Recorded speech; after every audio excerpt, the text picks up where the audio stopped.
Selamat berjumpa kembali dalam layanan audio Sahabat Seperjalanan. Hari ini adalah hari Rabu 10 Januari 2024. Tema renungan saat teduh kita dengan judul Kebobrokan Manusia.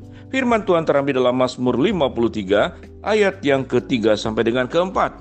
Allah memandang ke bawah dari sorga kepada anak-anak manusia untuk melihat apakah ada yang berakal budi dan yang mencari Allah. Mereka semua telah menyimpang, sekaliannya telah bejat. Tidak ada yang berbuat baik, seorang pun tidak. Mari kita berdoa. Bapa di dalam surga, biarlah kebenaran firman Allah yang kami baca memberikan pemahaman kepada kami supaya kami tidak hidup dalam kebusukan dan kebobrokan, tapi kami hidup dalam kebenaran dan kekudusan. Dalam nama Tuhan Yesus kami berdoa. Amin. Shalom sahabat seperjalanan yang dikasihi Tuhan. Mazmur pasal 53 menjelaskan tentang sedemikian rusaknya hidup manusia. Pada ayat yang pertama dikatakan untuk pemimpin biduan menurut lagu Mahalat nyanyian pengajaran Daud. Orang bebal berkata dalam hatinya tidak ada Allah. Busuk dan jijik kecurangan mereka. Tidak ada yang berbuat baik. Allah memandang ke bawah dari sorga kepada anak-anak manusia untuk melihat apakah ada yang berakal budi dan yang mencari Allah. Mereka semua telah menyimpang, sekaliannya telah bejat. Tidak ada yang berbuat baik, seorang pun tidak. Apa yang dimaksud dengan kebobrokan dan kebusukan manusia? Kalimat pertama bebal. Kalimat berikut adalah busuk dan jijik. Kata yang berikut dikatakan tidak ada yang berbuat baik. Tidak ada yang mencari Allah. Hidupnya menyimpang. Maka menakutkan, lengkap sudah. Kemudian disimpulkan dengan kata kebobrokan. Lembaga Alkitab Indonesia mencatat dengan tema seperti demikian. Kebobrokan, kebusukan, kejahatan manusia. Kalau kita boleh katakan kalimat-kalimat ini, maka kita bisa menyimpulkan manusia itu adalah pribadi kalau tidak hati-hati. Tidak tahu berterima kasih. Yang kedua, tidak tahu diri. Dan yang ketiga, kacang lupa kulit. Tidak tahu berterima kasih, lupa diri, kacang lupa kepada kulitnya. Artinya apa? Punya pemaknaan yang sama. Itu disebut dengan kebobrokan dan Alkitab mencatat betapa jijiknya, betapa busuk dan jijiknya mereka. Betapa busuk dan jijiknya mereka. Bagaimana kita bisa merasakan perasaan Allah? Sekalipun Allah bukan pribadi yang mudah sakit hati, karena Allah dipenuhi dengan cinta kasih, rasa sayang yang sangat luar biasa kepada manusia. Tapi Alkitab mencatat betapa busuk dan jijiknya mereka. Mereka bebal, mereka culas, mereka jahat, tidak berakal budi. Tidak ada seorang pun yang berbuat baik. Mereka tidak mencari Allah. Mereka semuanya telah menyimpang. Ayat keempat dikatakan dan telah bejat. Lengkap sudah sebutan-sebutan manusia yang melupakan segala hal dalam hidupnya.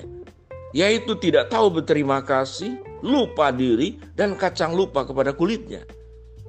Kalau kita melihat bahwa seluruh kehidupan kita dirancang oleh Tuhan sebagai rancangan yang baik, kita umpamakan sahabat seperjalanan. Kalau kita sudah menabung sedemikian rupa uang, lalu kita membeli sesuatu yang berharga. Bagi ibu-ibu rumah tangga mungkin alat-alat dapur, alat-alat masak dapur, atau kita membeli barang berharga mungkin kendaraan, atau alat berharga lainnya. Maka kita akan perlakukan dengan baik, jaga dengan baik. Jangan sampai jatuh di lumpur, jangan sampai terkena minyak, jangan sampai digerogoti binatang-binatang yang ada di rumah, kotoran-kotoran binatang seperti tikus, kecoa, atau binatang-binatang lain, kotoran-kotoran dari binatang peliharaan. Kita akan jaga barang yang kita beli yang kita anggap itu mahal, karena kita memperjuangkan membelinya itu. Bukanlah perkara yang mudah, kita nabung sekian lama. Nah kalau kita sadar sahabat seperjalanan, kita telah lunas dibayar, kita telah dibeli oleh Tuhan. Kita adalah permatanya Tuhan, biji matanya Tuhan. Nama kita ditulis dalam telapak tangannya Tuhan. Apa artinya? Artinya sedemikian berharga hidup kita. Kalau hidup kita sedemikian berharga, Allah menjaga sedemikian rupa karena kita berharga. Maka seyogianya sebagai anak-anak Tuhan, kita harus mampu menjaga diri kita pun juga sama sebagaimana Tuhan menjaga kita. Tuhan menjaga kita sebaik apa, maka hidup kita pun juga harus berbuat sebaik seperti demikian. Maka kita tidak akan masuk dalam kelompok manusia yang disebut bobrok. Kita tidak akan masuk dalam kelompok manusia yang disebut jijik dan busuk. Bobrok, jijik, busuk. Kalau kita sudah benci kepada seseorang yang kita anggap sangat keterlaluan, tidak ada lagi hal baik dalam dirinya, kita hanya bisa menuliskan beberapa banyak keburukan-keburukan yang dilakukan oleh dirinya. Sewaktu ditanya apa yang baik dari yang diri bersangkutan, kita berpikir keras apa yang baik. Tidak ada catatan yang baik daripada diri yang bersangkutan. Maka kita akan mengatakan kalimat yang sama seperti yang disebutkan di dalam firman Tuhan. Betapa busuk, betapa bobrok, betapa jijik. Kalimat yang saya ringkaskan adalah orang yang tidak tahu berterima kasih, orang yang tidak tahu diri, dan kacang lupa kepada kulitnya. Kalau Allah sudah membuat kita sebagai pribadi yang sedemikian berharga dan mahal, telah lunas dibayar, maka siogianya kita akan menjaga hidup kita juga dengan baik. Jangan masuk ke dalam kebobrokan dalam kehidupan. Apa itu kebobrokan? Kalau kita ringkaskan, pertama dari segi karakter, yaitu orang yang tidak setia, orang yang tidak menghormati orang tuanya, orang yang tidak menjaga rumah tangganya, orang yang lebih memuaskan hawa nafsunya.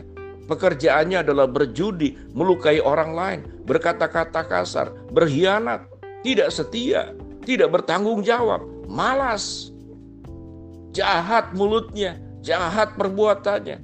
Bukankah ini masuk dalam kategori bobrok, busuk, dan jijik? Maka kalau Tuhan sudah menjadikan kita sebagai sesuatu yang berharga di mata Tuhan, kita perlu berjuang menjaga hidup kita, menjaga diri kita dengan kehidupan yang berharga, dengan kehidupan yang bernilai, meninggalkan semua kebobrokan-kebobrokan tersebut.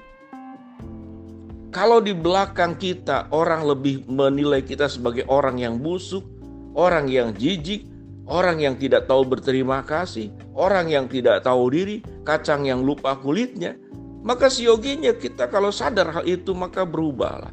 Tetapi kalau kita adalah orang-orang yang sungguh menjaga kehidupan dengan baik, sebagaimana Tuhan menjaga kita karena kita itu sedemikian berharga, maka bersyukurlah dan pertahankan terus sebuah pola hidup yang benar, kudus, memuliakan Allah, menjadi berkat buat orang lain, menjadi cahaya dan terang dan garam buat orang lain. Maka itu adalah sebuah kehidupan yang indah di mata Tuhan. Maka pertahankanlah di suasana masih tahun baru ini, sehingga hidup kita sungguh-sungguh menjadi berkenan kepada Allah. Hidup kita sungguh-sungguh tatkala Allah menghargai kita, menjadikan kita sebagai sesuatu yang sedemikian mahal, menjaga kita dengan kehati-hatian, melindungi kita supaya kita terlepas dari berbagai macam kebusukan. Maka siogianya diri kita pun sendiri harus punya sikap yang sama di dalam memperlakukan diri sendiri. Menjaga kehormatan diri, menjaga kekudusan diri, menjaga langkah-langkah kita agar jalan di jalan yang benar, menjaga ucapan kata-kata kita agar yang keluar adalah kata-kata yang membawa berkat, bukan kata-kata kutuk yang menyakiti. Kehidupan kita bertanggung jawab untuk setiap kepercayaan yang diberikan oleh Tuhan maupun oleh pihak-pihak lain. Kita menjadi hamba yang setia dan bukan hamba yang tidak setia, sehingga kehidupan kita sungguh-sungguh tidak masuk dalam kategori orang-orang yang bobrok, orang-orang yang busuk, orang-orang yang jijik, orang-orang yang tidak berakal budi, orang-orang yang tidak berbuat baik, menyimpang dan menyeleweng. Itu bukan kita. Kita tidak termasuk dalam kategori yang seperti demikian. Dengan demikian sahabat seperjalanan, Tuhan akan menolong kita agar kita tidak masuk dalam kategori manusia yang bobrok. Mari kita berdoa.